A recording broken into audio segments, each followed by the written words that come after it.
Another study by Richard Reti, which I consider one of the most beautiful studies of all time. I've already covered a few studies by Reti here, and this one is a bit different, because black has a bishop and a pawn, while white has only a single pawn. Nevertheless, with correct play, white can hold a draw here. Feel free to pause the video and try to find the solution yourself.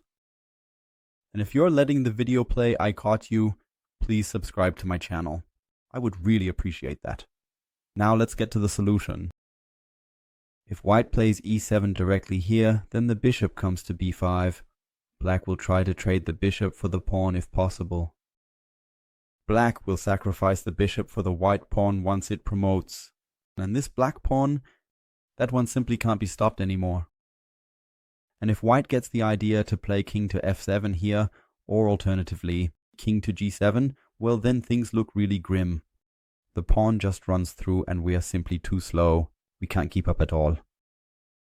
The only correct move here is king to e7. And at first that looks a bit, well, unintuitive. We're blocking our own pawn here. But let's keep an eye on the position of the king and the opponent's pawn.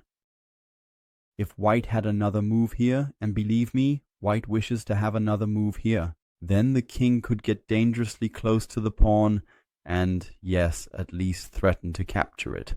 And that's kind of our goal. We want to keep the king close to the pawn, or at least close enough that we could theoretically still stop it.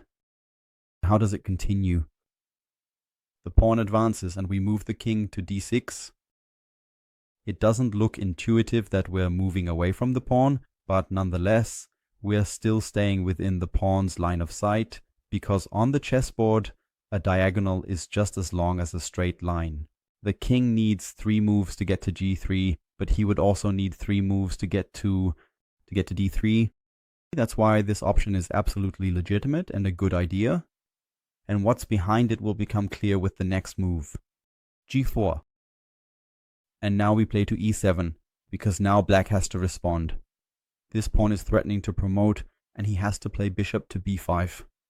And the beautiful thing is we now play king to c5, and now the black pawn simply can't advance because the bishop is under attack and our own pawn is threatening to promote.